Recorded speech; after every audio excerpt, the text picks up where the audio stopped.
Hello, I'm Somi Arian. I'm a tech philosopher, author, filmmaker, and the founder of Impeak. In this podcast, I speak with innovators at the forefront of emerging technologies. My guest on today's show is Jean-Paul Faraj, head of community and partnership at Unstoppable Games. Now, the interesting thing about this interview is that, as shocking as it may sound, I've never played video games in my life.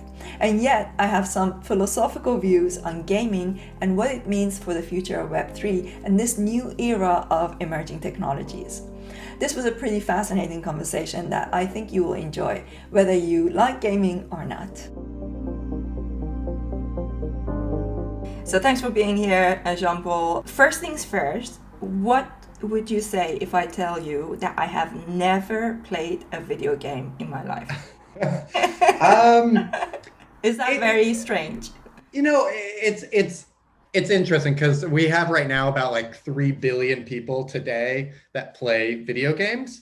So, not quite 50% of the population plays video games, but the other, we'll say 50% doesn't. Now, never playing a video game, that would surprise me. Like, have you played like an arcade game or Pong or nothing like that? Wow. No, Okay. I only when I was with my previous partner, his kids played Minecraft and they really wanted me to play with them. So I had an attempt at playing Minecraft, and I was like literally like within a few minutes I was like dying, like this character was like and then they had to help me get to some watermelon, and then I ate all the watermelon and I survived. But I can't say I thrived. I mean, like, I don't think it's surprising, but it's interesting. Like, I'm curious, like, fast forward 50 years from now, are we going to have people that have never played a video game? Like, I would say that we're probably moving more and more towards like what I would call a digital society than we, away from it.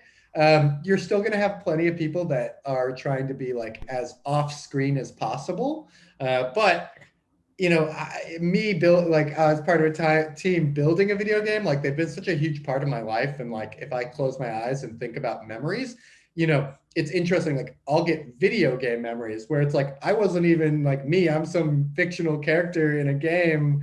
And yeah, like I could put myself in that position, like in a memory almost as equally as I can, like in the physical world. So it is a little interesting, surprising. No, I can see it, but I am curious 50 years from now if people will still say that. Well, it's not that I don't play games because I want to be off screen. I'm on screen all the time. Yeah. I'm constantly working. I see life as a game, ironically, like whenever I think about, when I was very young, I used to think a lot about what's the meaning of life, like why are we here? And I came to the conclusion that the meaning of life is the games that we play so that we can have, these incredible experiences. That's what it is, right? And everything's a game. So now, as I'm building a business, I think of it as a game, for example. Yeah. I So think you're right. I think humans' general nature is to gamify things. yes. And we actually saw a huge rise of that during COVID. Like, before that, I like to give Peloton as the example. Like, before Peloton, like, it wasn't really popularized to have like this big screen that you sat in front of and you like clicked a class. It was like, go, go, go. Like, that's kind of a gamified way of working out. And I think people are generally easier to motivate if it's gamified than I not agree. gamified. But I'm wondering, was it something that video games brought about, or No, was no, it? I'll tell you in a second. But one other thing is like whenever I watch, I have two cats, and I've had them since they were kittens. And it's so interesting watching them, how they play together, like, which makes you think. And then when you look at in the wild, other animals as well, playing is such an important part of growing up. So the reason why I've never played any games, not just video games, well, I mean, like, I suppose maybe when I was a kid, maybe I would have played with other kids sometimes, but I don't have many memories of playing. And that's because I was born during the Iran-Iraq war in Tehran. And of course, being born during war, like the country is in turmoil. So like there Yeah. was a lot of, sirens, having to run to the shelters and, things like that. So it's quite traumatic. And my mother had an accident when I was weeks old, and she burned herself. And because of that, she became really, her personality changed. She became so strict, and like really, she wouldn't allow me to play. So the reason why I have never played games is because my mother didn't allow me to play.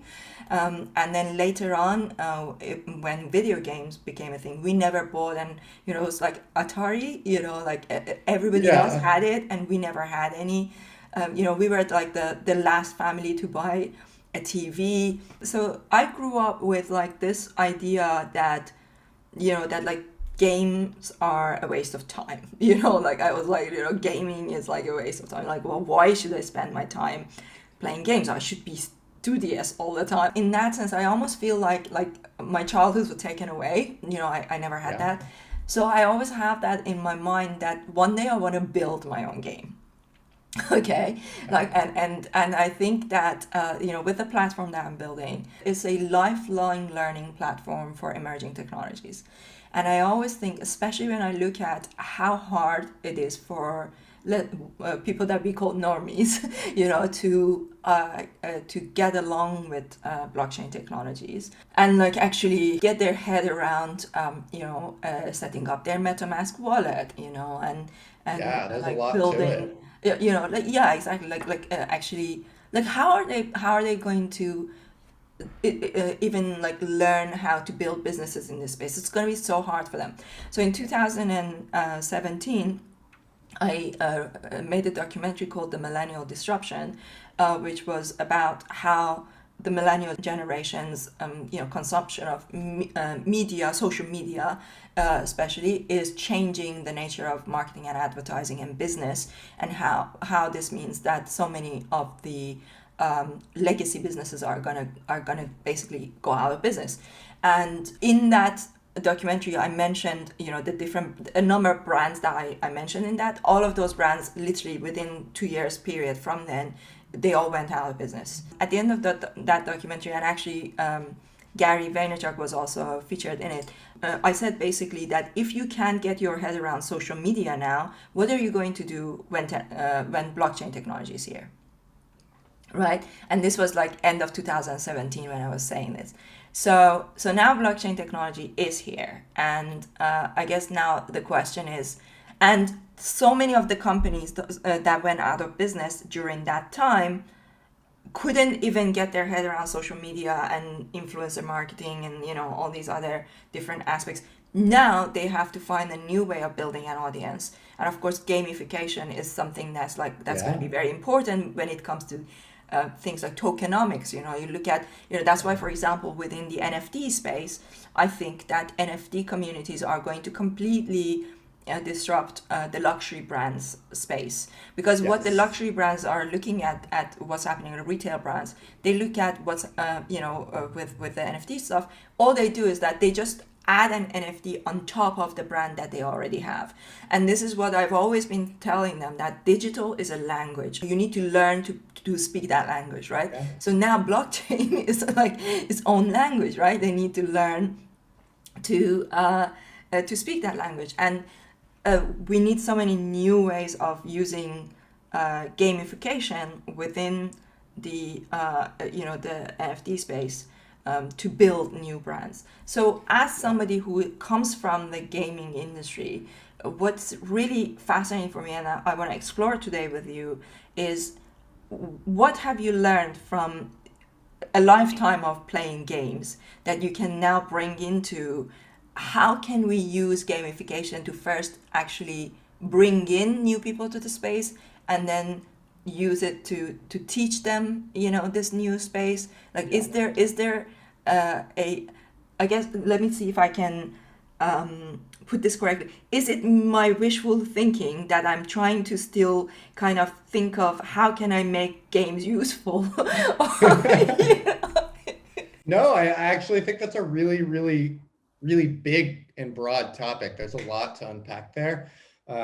Games in their nature, how I like to describe them is that they're shared experiences. So even if it's a solo player game, when you play that, you're having that experience. Now, if you meet someone else who has played that game, you almost have your own language. I could talk about, oh, well, I was in the castle with blah, blah, and like all of a sudden someone who's played that is going to know. So it's actually a way to create relationship a lot of times. I have real friends that I have made from games, which I think, 50 years ago, people would have been like, what do you mean? Internet wasn't really around back then, but like, it's a new form of building relationships. But how can you apply gaming and like making life a game to pushing maybe the world forward, getting more digital, and one adapting blockchain, especially with the business that you're trying to build, where you're trying to build kind of an educational platform that brings people in and gets them to understand all this information. I love podcasts. I listen to them all the time. I have ones that I religiously listen to, like Bankless, and you just absorb information really well that way. The thing that like a normal podcast platform or something, in my opinion, may lack is, unless you just really like, that guest or that host, there's not a lot of incentive to just keep listening to that one podcast. So this is where, in my opinion, gamification and tokens and things like that could very much have its place in the future of these platforms being built. Now, I also want to state that not every product needs blockchain or a token. It's funny. I joke with people. I'm like, what about like burritos on the blockchain? Like, people go that far. They're just like, everything. It's like, no, there's very useful applications for it. And then there's not so useful applications for it. But gamification in my own life, I do every day.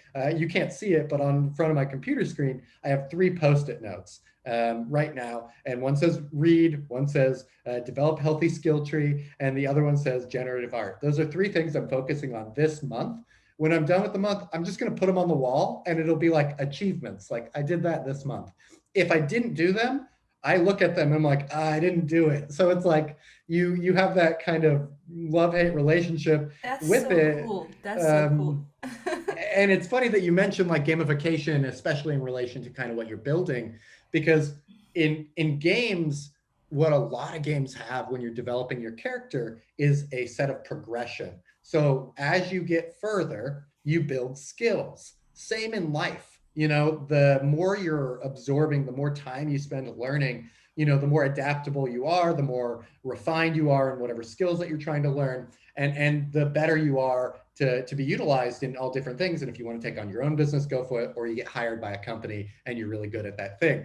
So I've actually been tossing this idea around right now for fun, because in my own life with COVID and everything, I've slowed down, I've gained some weight, I'm working from like home, I'm not moving as much. So I'm trying to get back into being healthy. And in my own way, I think the best way that I know how, because of my years and years of playing games, is to gamify it. And so I put this idea of building a healthy skill tree on my skills I'm learning this month, or things I'm trying to grow. And this is literally the act every day, 30 minutes I'm spending building out what I think are the necessary components to being healthy, and then expanding on that. And then I'm going to put it into a very rough, what's called skill trees in games. And so the goal, the end, what you'll call like winning skill tree, that max level, is having a healthy life.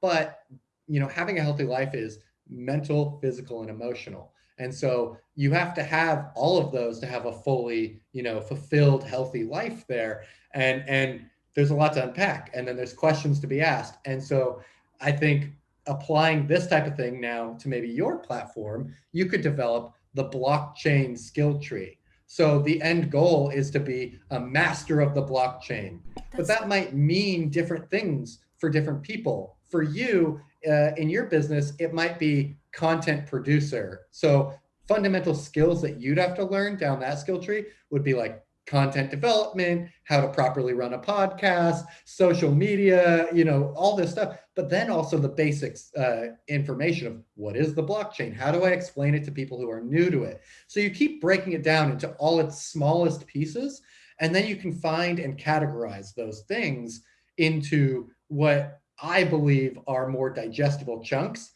And you can provide really easy onboarding, like quizzes, essentially. So when you go, like, you could look it up right now online and Google, like, health test, and you'll get like a 27 question quiz that's like, answer these things. And they're pretty ambiguous. They're like, how often or not often do you get outside in the day? And like me, I try and go outside every day. So I'm like, okay, often. But another question is, do you work out at least once a week? I'm like, oh God, they got me there. Not so often. Like, and as you answer those questions, you can define the core like skills that you already have versus the things that you are lacking. And so blockchain, most people are lacking a vast majority of that information. And so it might be really difficult for them to digest all of it. They just hear Bitcoin, Ethereum, tokens, NFT, and the word probably that comes to mind is also scam. And that is something we need to remove from the language of blockchain completely, but we're not going to do that unless we make it approachable. And so applying gamification to it is something that might be very useful. And with my experience in gaming, I think the best way I could tell someone how to do that would be to develop a blockchain skill tree and let users come in to answer a 50 question quiz in their like competencies around blockchain. And then it would give them a very, aligned, okay, these are all the things you're lacking in, these are the things you're good at. And then you can figure out what interests you: content development, actual development, like Solidity or, whatever language you might be learning, and go from there. So I think games can be very easily applied to, life learnings and things of that nature. Yeah, definitely. That's so interesting. So I had never heard of a skill tree. So is this like a gaming term? Yeah, so a really easy visual to it would be like, let's say you are playing Minecraft, the one that you played with your ex-partner's kids, and in order to, let's say, eat these watermelons you were talking about earlier, like there might be some general things you need to learn. So you might have to have your character run to something or jump, and that might be the physical activity skill tree. And so like there might be ways in the game to level up how high you can jump or how fast you can run. And then eating a watermelon, maybe you have to grow the watermelon. So there might be like a skill tree around like gardening or farming or something like that. And they're all the necessary components. And as you progress through the game, you master different components, you become better at it. And at the end of it, you are the master of X, Y, or Z. Now, I think in life, you always have opportunity to continue to grow. Games are a little bit limited. You reach that max level, and that's kind of the end of the progression tree. But in life, what I love is that you always have the opportunity to learn more. Even if you are the absolute best at something in the whole world, you probably only know 0.1% of what that possible topic has to offer. Like my game has to do with space, and I'm a total nerd for this type of stuff. We haven't even had people on Mars yet. Like, that's going to be incredible when we do. But it's like we have gone through iteration after iteration, experiment after experiment, and like hundreds of billions of dollars spent.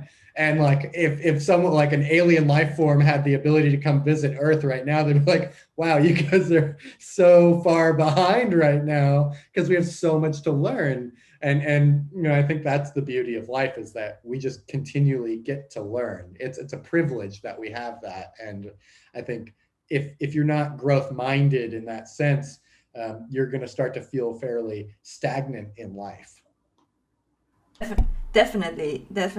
This is so interesting. So, I call myself a tech philosopher. I studied political philosophy, philosophy of science and technology. I have written a book about the future of work. I've always been like really deeply interested in artificial intelligence, and then later on, more into blockchain as well. I think a lot about the fact that we are potentially living in a simulation. That this is a simulation, and I feel that this simulation is part of another simulation. Because imagine, why am I saying this? Like people, sometimes they think that I actually had this conversation with Travis Kling, of all people. Yeah, I watched your podcast. Oh, you watched it? Yeah. Yeah. You said that I remember you emailed me about that. Yeah. So I thought you would be the best person to talk to about this because you're in gaming, Yeah. So here's my wild thesis. And the more I think about it, the more I become convinced that we are living in a simulation. Yeah. And of course, people like Nick Bostrom have talked about this. There's like there are some people. Yeah, Nick Bostrom. His book is Super Intelligence. He's a very, very, very well respected Oxford University professor. I actually applied to do a PhD with him, and he doesn't take on new students. So here's my thesis is that, look, we are now building our own metaverse, and we are like, for the past 10 years or so, I've been obsessed with the idea of whether AI could become sentient, whether AI could gain some form of consciousness. How is that possible? Like, whether consciousness is emergent or whether it's fundamental. These are questions that I think about all the time. And now that we are building our own metaverse, and we are building characters within our metaverse. I don't know if you've watched Westworld. Have you? I literally wrote down Westworld. I was like, I have to bring this up because Yes. So with Westworld was a very good example of how, like, the thing that led to these essentially AIs to become conscious was that they started to have memory. So they started to have memories of of their past. And I remember when I would look at this, I hope that people listening to this podcast don't think, okay, we are going to stop listening to Somi. She lost the plot. But there are things that obviously that I have been thinking about for a very long time, but I didn't used to publicly talk about them. But now that the metaverse, discussion is such a big discussion, it's making me feel more confident, at least like exploring and talking about it. So when I was very young, like about 3-4 years old, I constantly thought, where did I come from? Like, I constantly think, it was like I would sit in front of the mirror and think, like, I felt like I know these eyes. Like I felt like I had come from somewhere. So, and I constantly thought, like, I just would like sit down and close my eyes and like felt like I was going back, right? Like I was like going back in space, in the dark, and I felt like I was somewhere before I was here. Like I felt like there was something else. Like, and then as you grow older, you go to school. This was way before school, and I remember it very clearly. As you go to school, then you're put through other experiences and other pressures, and then like you're constantly pushed to not think about anything outside the box, right? Like you're just supposed to like memorize revise and memorize your things, and then like do the exams. I started to do very poorly at school. So now I have 2 master's degrees. And like you'd never believe, like if you saw my scores when I was like, you'd never believe like how successful I went on to become. But I was like, I did very poorly at school because I was like not interested in anything like what they were teaching. I was just reading science fiction on the side, Yeah. And then initially the translations in Persian. And then once I learned English, like it was like literally the ability to read books in English was the thing that really drove me to teach myself English. So I taught myself English I started when I was 10, and then by the time I was 14, I was comfortably reading books in English. And I learned most of my English through reading, which is why I still have a I have an accent, but I learned mostly through reading. So I started reading a lot of books about these topics. So that question stayed with me, and I continued to think about it. And the more I think about it, I don't know if you've read the book The Case Against Reality, or have you heard of it? Oh, I mean, I have not read it. There's so many good sci-fi books that I have to still this is read. not sci-fi. This is not sci-fi. This is a non-fiction, serious non-fiction Oh, book. And a okay. serious, university professor. His name is Donald Hoffman, and he basically talks about the fact that he has discovered that natural selection does not want us to see reality as it is. Natural selection wants us to see illusions, as a way to for us to survive and continue, procreating, etc. But essentially, in it, he basically talks about the fact that he doesn't directly say that, but essentially he's implying that the world is not 3D, and that the reality isn't as it seems, and that everything is essentially an illusion. And he gives the example of, if you think about, let's say your life is kind of like, it's like an icon on a desktop. So like you could, because for example, some people, when they listen to him, they think, so are you saying that my life doesn't matter, so like I can't die, for example? And he says, no, it's kind of like, say, if I drag this icon from my desktop into the trash bin, and then delete it, then that is destroyed. But essentially, if you think of it like in a game, your Yeah. character can die, right? So there is an actual death, right? But it's like within the game.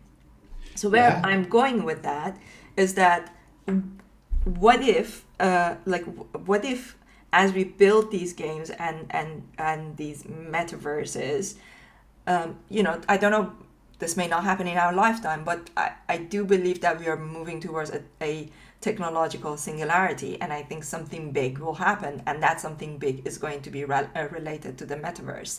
And I think gaming has a role to play in there, right? Like I don't know what Yeah. all of these things are, but I feel like there are dots, and I'm like so bringing them together, and something is gonna happen. Something big is gonna happen in this century and in our lifetime. And I have a lot of opinions on okay, this tell me. I topic. really want to hear.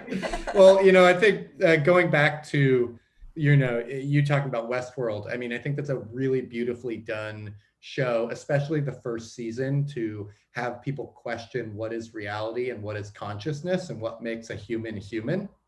Um, and I've always been under the impression that while we are intelligent beings, like it doesn't make us unique. And I do think that, like, if you watch like the anime Ghost in a Shell, for example, that's another really, really wonderful one. I don't know if you've seen that, but like that and Westworld, like What's it called again? from Ghost?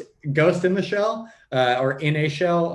I don't, for some reason I'm drawing a blank there, but it's a very famous anime movie, and it is, at the end of it, you basically think, I don't want to spoil it, so for you particularly, but it makes you question what is the nature of reality. And I don't mean that like we live in a simulation, or that we're like just nothing matters. But the essential thing here is that, like, one, consciousness, I think, can be defined in a lot of different ways, and I do believe that in the future, likely through technological advancements from the research of going to space, because there just is so much that needs to be learned and engineered, and have lots of scientists on board there, medical fields, and then gaming, especially because you're pushing technology forward, and technology isn't inherently good or bad. It just is what it is.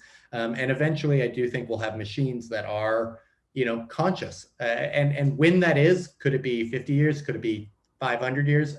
I don't know. But I actually hope that happens, And when you think about the world, I think Carl Sagan has a quote that just says, we're all just made of stardust, or, and it's like, it's true. Like, if I died tomorrow and I compost into the ground, I'm the same thing as I was before. Now, you may not hear my voice. I may not be in the same shape anymore, but like that matter is neither, created nor destroyed. And so, it's so fascinating to think about that, like, even though people pass on, things like this really cause people, I think, to have a lot of sadness in their life, or like they just get stuck around like, oh, what does life mean? I think you can learn a lot through gaming and just watching these shows or reading sci-fi books. And my summary of all of this is that, like, life is what you make it. There is no inherited, destiny or meaning to every action, and you just, like, you should want to make the world better.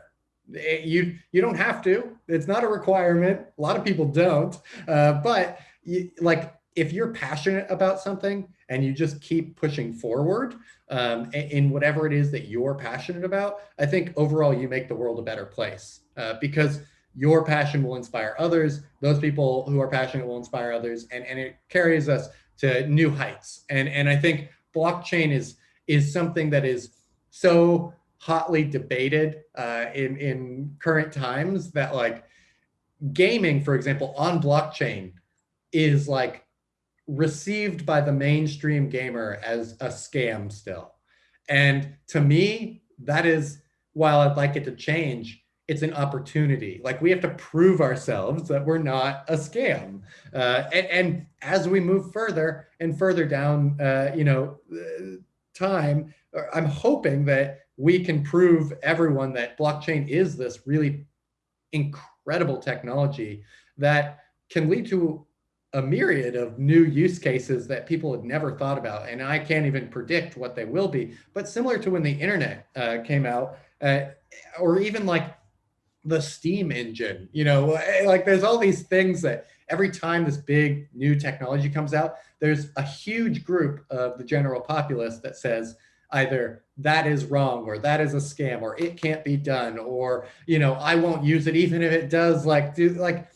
That's fine, because in reality, a lot of people don't like change, but change is inevitable, and you have kind of the few at the bleeding edge pushing things forward. And so I think it's an opportunity to learn more, to discover more, to make the world a more interesting place. I don't know if it's better or worse. I don't think that's really the question. It's more just the opportunity. Like, today we hold a phone in our hands that is more powerful than pretty much every computer in the whole world combined 20 years ago. It blows your mind when you think about these things. Yeah, that the phone in our hand has got more power than what Bill Clinton had, like, in 1990 something. So one thing I want to mention, that, like, if our world is indeed a simulation within another world, that doesn't mean that nothing matters, because the experiences are still real. One interesting theory to think about is that, when we create our metaverse, we will be driving, at least initially, we will be driving the characters that are there. So there are still, like, a different imagination of us, or iteration of us, right? Like say, for example, if I have my moonbird, in the metaverse, right, and my moonbird is having certain experiences, essentially I'm having those experiences, through it. They're an extension of you.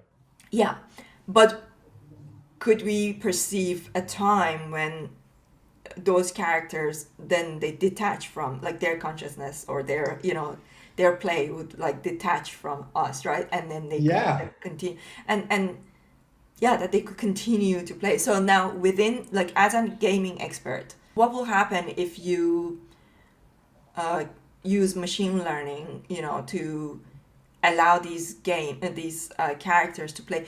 See, look, where I'm going with this is that, like, right now, if we compete, right? Yeah. Let's say we both play a game and we compete. in the end, like I win or you win or somebody else wins as a result of the consciousness of me that is like playing that. But what if you could play? You could create a game where they could be detached from you, right? And then Yeah. you could be like the observer, and they could be playing. This is conceivable. Like we're not far from it, right? Yeah, no, it's actually it's a really interesting thing. So I think the first thing is like if we let's just put ourselves in the idea that the world is a simulation within a simulation, and I call it like the fractal world. You Mm-hmm. know, there's just infinite fractals of Yeah, I the think so. universe. I have a reoccurring dream that like I'm actually just like part of a cell floating around another body. Like I'm just a cell in someone else's body, and it just infinitely can go on forever. And I find that fascinating. What I think is really unique at the time that we live in with blockchain and specifically in applying to games is that never before have we had the opportunity to have so much uh, information public. So the cool thing about, and specifically I'll talk about Ethereum because it's a public blockchain, every action taken on the blockchain can be looked at. Now, you may not know who took that action, but you can see information about every single thing that has happened. And that is an extremely powerful tool that will drive incredible innovation. Now, when we look at games, and we'll say we're going to fast forward 20, 30, 40, 50 years, empowered by the blockchain and gaming and thinking about like AI and being kind of detached from that character. I think it is very possible with machine learning and continued developments in AI that they'll start to learn from each other because all of those transactions are public knowledge. So when you look at traditional gaming right now, how it works is that you pay for basically time in a game, regardless of whether or not you're paying to play or it's free to play, but you're buying things. None of that data you get to see. You can see the actions that you took. You can sometimes look at some of the history of what other characters have done, but the entire envelope of the game is really housed within kind of privatized spaces, usually in a server in like AWS, mega buildings. So with the blockchain now, you have the ability for people to look at what are all the actions happening and what can I do with that. And so if we have machine learning and things that go on further and further, you might end up getting bots, which are a really weird thing in gaming. You don't play games, so you probably don't hear much about this, but like they're a very contested point. Like people don't like bots in games because they kind of take away from what Yeah. players perceive as what should or shouldn't be done. But I influence and like specifically our game, we have a very open policy when it comes to botting, because with a bot, we don't have what's called any non-player characters in our game. A non-player character is when you walk up to a unit that has been created by the development team. So you're in a world, the whole point of this world is, let's just say, like to make cakes, and you can learn new recipes to make cakes. Usually there's like a non-player character NPC that you can walk up and be like, I've made 10 blueberry cakes. I can learn now how to make a chocolate cake, and you pay whatever in-game currency to that NPC. And they're like, cool, now you have the recipe to make this new cake. In Influence, this giant epic space strategy MMO, we don't have those non-player characters. So all the skills, all that information, all that education and science and stuff done within the game, you have to learn through other players. So in the future of this game, if you want to learn how to make another ship, you're going to have to go find a player that has made that ship before or has unlocked that ability. And now if you look at bots, they can be programmed and scripted to do very, possibly rigid or open set of actions within the game. And it creates opportunity because if a player knows that thing is a bot and it's producing some kind of value within the world of influence, they can utilize that to their advantage. Or they can perceive it as a negative action. Same thing goes for automated driving cars in the real world today. If you think about automated driving cars, I hate traffic. Take me away. Like, I want an automated driving car right now. Like, yes, please. but the ramifications of that are quite huge. The trucking industry in the United States, I think, has about 3 million employees or truck drivers. So now you're looking at taking away jobs if you have automated, vehicles. And people get really, really contentious about that. Like that's a hotly debated topic. But is it bad? Not necessarily. Like there's no inherent like it's not bad, it's not good. It just is. The thing about it is that what do other people do now? So as long as there's opportunity elsewhere, or that openness that creates provides more opportunity in another realm, I think it's a total positive thing. So I think just the way that you look at like consciousness and like automation and AI, it's just opportunity for, I think, humans to be more big thinkers rather than menial task workers. And that is exciting. Not everyone wants to be a scientist or a tech philosopher or, a community head of community and partnerships for a video game. But I think the opportunities for people to do things that most people never thought possible in the future are going to become a lot more readily available. And you see that very heavily in the content creator world. A really interesting statistic that I found out was, I think 2 in 5 Gen Xers or Gen Z, whatever the newest generation is right now, Gen Z, they, I think it's 2 out of 5 now find their information through TikTok or Instagram rather than Google. And so this is a huge shift already. And so content creator world is a massive, massive industry, and it's not going away. It's only going to get bigger. And I think blockchain and NFTs in particular are going to open the floodgates to things that we never thought possible. I actually just wrote an article and submitted it to a few publications. I believe it got picked up. I won't name the publication yet because there's no confirmation yet. But part of that is NFTs as digital identity. So I use a profile picture of one of the characters in Influence as my Twitter and Discord, avatar. When I look at it, I don't see the avatar anymore. I just see myself, basically. Yeah, totally agree. And I think that's only going to get bigger and bigger over time. And the idea of true digital ownership that is empowered by the blockchain and in these non-fungible tokens is extremely valuable. Because right now, for example, whatever outfit you're wearing, you chose that outfit. Why did you choose it? Because you like it. You like maybe the material, you like the look, maybe all of it, whatever it is. Maybe it's the designer. Now, we've never had that opportunity to do in the digital space. We've never had the opportunity to say, I like this thing because it's really cool, and own it. Now with NFTs, we can own it. And it's just such a incredible, like, the more that I think about it, the more excited I get about it. But the mainstream hasn't quite, it's not there yet. And for good reason. I don't think the technology has really taken off. And there's a few different reasons why. The biggest one is the user experience. So I have a bit of a background in UX and UI, user experience and design. And the thing about like games and things is that they're very complex experiences that you get to interact with, and they require really heavy and intensive design around how to make it easy and approachable to do all these things.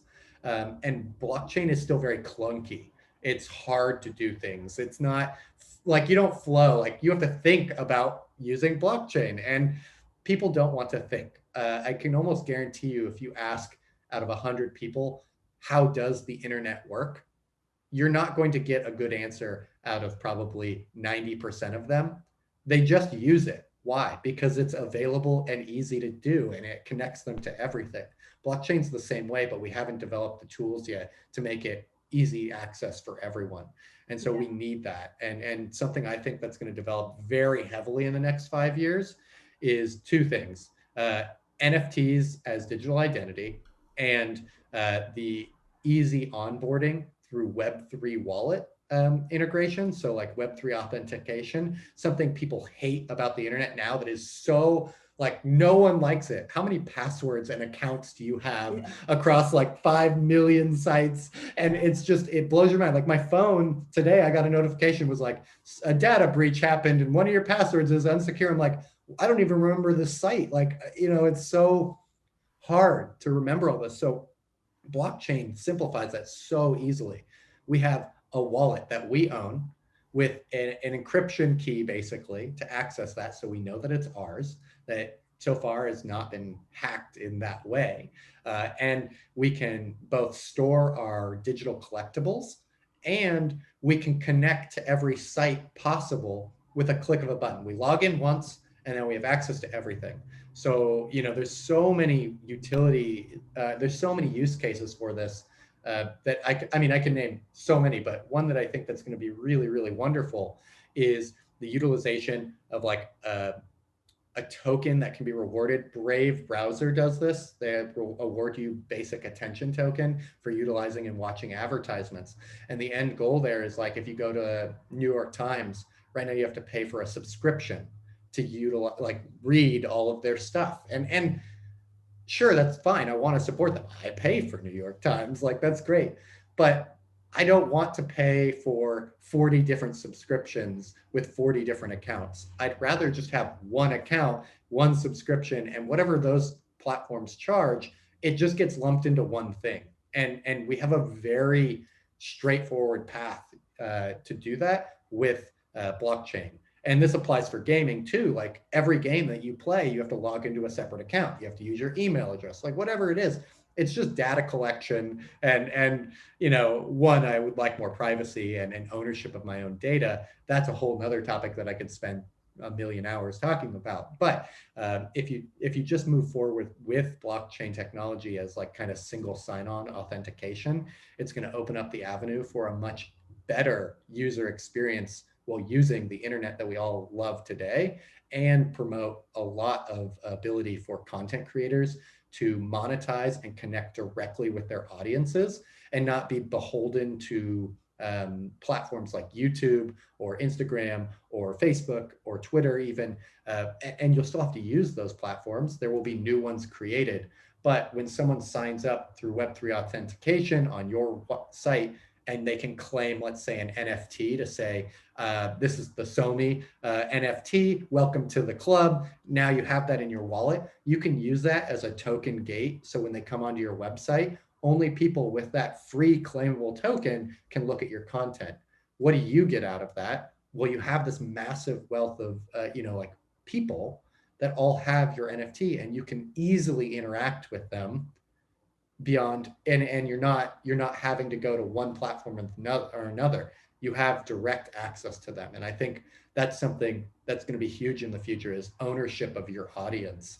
And that will open up just monumental change in the gaming and creator world. Yeah, absolutely. Super interesting. So, so that there's quite a lot to that you covered there. So you basically made my life easy. I didn't have to ask you that many questions. You just like riffed and like sort of covered a lot. And please do send me that article once it's out. Yeah. I'd really love to read it. So I am aware that we are almost at time. I wanted to ask you this. I've often heard that traditional gamers, don't know if that's the right, I hope people don't like non-blockchain gamers don't like NFTs and blockchain. Yeah. Why is that true, and why is it? So I think it distills down to, we haven't proven to them that they should like them. When everything in this last bull market was circled around kind of like quick money and tokenomics to basically create what I call, or what is called, greater fool schemes, where you get in early and you make a lot. It forms a pyramid. The people towards the top make a lot, and everyone at the bottom is left holding the bag. So this was extremely prevalent throughout the entire industry, not just gaming. And gamers, they don't want to be monetized like that. They want experiences that are fun and easy for them to get into, and then to explore and enjoy their game for countless hours. So we need fun games that are released, and so like Influence, the game that we're working on, we're hoping to be a very fun, challenging space strategy MMO that these people can enjoy. And yeah, you can spend money in the game, but it's not required all the time, and everything that you do is yours. When you take actions and you own those assets that you've produced, it's a lot different than current systems. But people don't care about that yet because there aren't games that they should care about that with. And so I think we're at the precipice of change here, and we'll see that happen very soon. But it's not to say that things like Axie and all these other games that were released that kind of turned into these get rich quick schemes. And I'm not knocking any of the teams, that was never their intention. It's not that these were bad. Actually, we learned a lot from them. And so we're able to look at what they did, how they did it, what people liked, what people didn't like, and adapt it to make sure that when we release our game, at the very least, that we're taking into consideration the community and the player base more than past games have. So yeah, I think that's the summary of my answer for Okay, no, that's interesting. Okay, so the blockchain industry, I don't know if blockchain industry, if the industry is yeah, the blockchain community, Web3 community needs to make an effort to actually reach those type of gamers that haven't bought into it yet. Yeah. So Yeah. For example, when you're advertising a game, right now, typically the easiest way to find a gamer or to get in front of a gamer is influencers. And influencers have an audience, and they try and protect their audience from things that feel scammy or are bad games. And so you need to get good games in front of good influencers so you can get in front of the right audience. And when a game produces something that's worthwhile, and we can get in front of audiences that might actually be interested in that game, I think they're going to be able to overlook the blockchain aspect of it, as long as that game speaks to them and is easy to onboard into. So, I think it's as simple as that. There's a lot that goes into making that happen. And our team is working very hard on a lot of these systems, and other people like Starkware and Argent X, they're working on tool sets that will enable all this as well. But it's right now we have a tool belt that's not filled. Like, we have some tools, but not all of them. And we're getting there. And once that tool belt is ready, we're going to be able to build really beautiful things and release games people care about. amazing. So last question: do you remember you did an interview with Carly Riley on overpriced JPEGs at the end of last year, or was it early this year? And you had some predictions about this year. Yeah. So how did that go? Yeah. To be honest, I don't remember the exact predictions that I made word for word. You were talking about essentially, you were basically saying that the merge would happen around, was it like April or May? I think I said Oh, June. oh, no, I think she said June. You were like earlier. Yeah, maybe that was the case. Regardless of that, I think overall the predictions that I had made earlier in the year were filled with maybe some overly optimistic ideas, because we were still kind of in that big bull run euphorism. But I'm extremely bullish in general on this technology.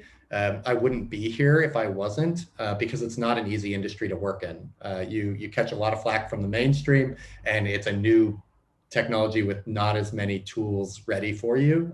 So that creates a lot of opportunity, but there's a lot of challenge there. So the predictions that I had in terms of price of like Ethereum and stuff like that, I mean, way off, obviously. Yeah.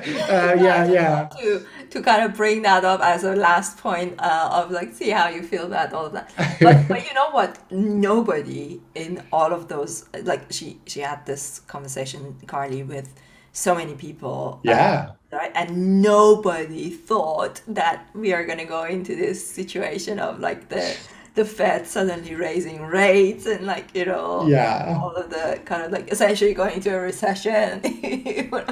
No, I mean, it's a huge thing. I think what's interesting about the time that we're living in is that, like, a huge percentage of the factors that are causing kind of like a downward pressure on the crypto industry are larger meta factors of world, issues.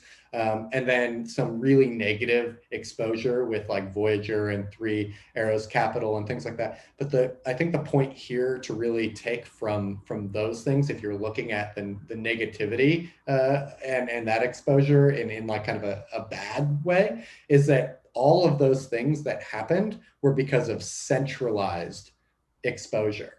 So if you look at crypto, the things that were safe and are still chugging along and just as wonderful as they ever were are like Uniswap. Like sure, their price of the token is down, but like their system works flawlessly. And so like what I think I take from that is like decentralization matters. And that's what I've always believed. And now we're really seeing it. We're putting it like right in front of people's faces and seeing like, this is what happens when you try and centralize crypto. It doesn't work. But when you have decentralized, open, free networks and a public blockchain empowered by my favorite, Ethereum, you have this really beautiful ecosystem that is able to arise from that.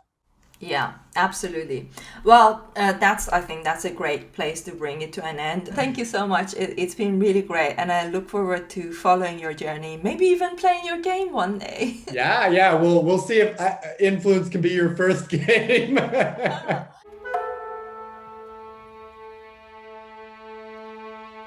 I hope you enjoyed this conversation with Jean-Paul Faraj.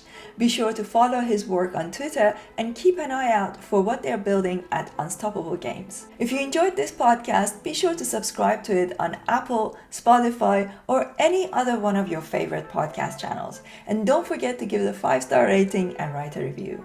The full interviews are also on my YouTube channel, The Somi Arian Show.